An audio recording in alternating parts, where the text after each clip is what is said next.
Bonsoir à toutes et à tous. Désormais, tous les vendredis soirs et en rattrapage le mardi soir, nous vous proposons de faire un pas de côté en découvrant ou en redécouvrant un film ancien et parfois culte dans la séance club ou un film récent mais plus confidentiel dans la séance découverte. Alors, dans quelques minutes, dans le cadre de notre séance découverte, nous vous proposons donc de découvrir Grand Paris de Martin Jova. Quelques explications d'abord sur ce titre, Grand Paris. C'est peut-être un nom dont vous avez déjà entendu parler. C'est en fait une expression utilisée depuis 15 ans qui désigne un projet d'aménagement urbain de transformation de l'agglomération parisienne en une métropole à dimension internationale.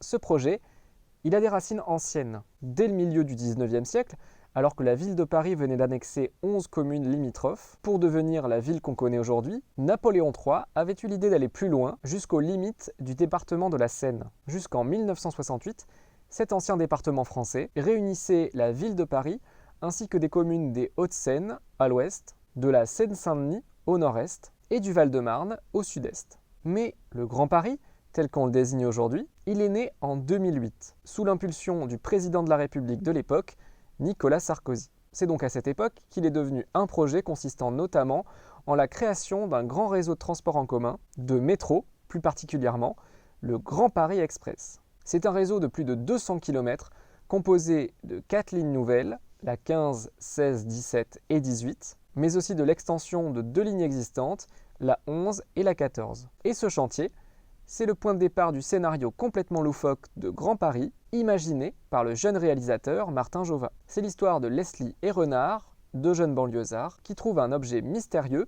sur un chantier du Grand Paris Express. Ils vont mener l'enquête pour connaître l'origine et l'histoire de cet objet aux 4 coins de l'Île-de-France, dans le territoire du fameux Grand Paris, qui est beaucoup plus divers et surtout plus rural qu'on pourrait le croire.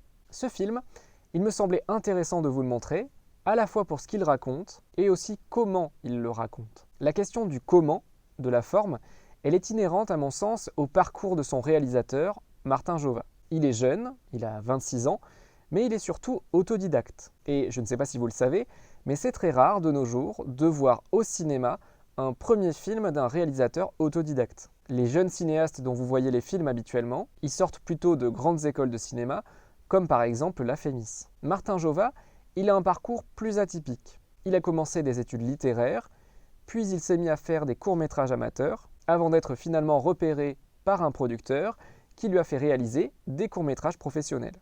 Grand Paris, c'est une comédie qui passe à travers différents registres, mais que Martin Jova, le réalisateur, réunit autour d'un néologisme que je trouve intéressant, le mélancomique. C'est un genre, son genre, qu'il définit comme, je le cite, un ton léger, parfois burlesque, voire grotesque, mais toujours prêt à laisser affleurer la fulgurance d'un sentiment, d'une émotion.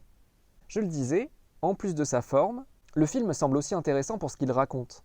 À première vue, c'est une comédie un peu simple, un peu bricolée. Mais Grand Paris, c'est surtout un véritable road movie qui utilise des moyens de transport aussi différents que le métro, le train, le RER, le bus ou même une voiture. C'est donc surtout un film qui parle d'un sujet qui n'a rien de drôle, la vie des franciliennes et franciliens dans les transports en commun. C'est notamment celle de Martin Jova, qui cumulait 3 heures de transport aller-retour chaque jour entre son domicile et son lieu d'études. Sans mauvais jeu de mots, le désenclavement c'est un sujet capital pour l'Île-de-France, qui impacte la vie des habitantes et habitants de cette région, et que Martin Jova arrive habilement à tourner en dérision dans son film. Vous en savez désormais un peu plus sur Grand Paris de Martin Jova, sur son réalisateur et sur le projet d'aménagement éponyme, et je vous laisse découvrir le film tout de suite. Si cette vidéo vous a intéressé, n'hésitez pas à aller en voir d'autres sur la page YouTube du Cinéma Rex de Sarlat. Il ne me reste qu'à vous souhaiter une très bonne séance, et je vous dis à bientôt au cinéma.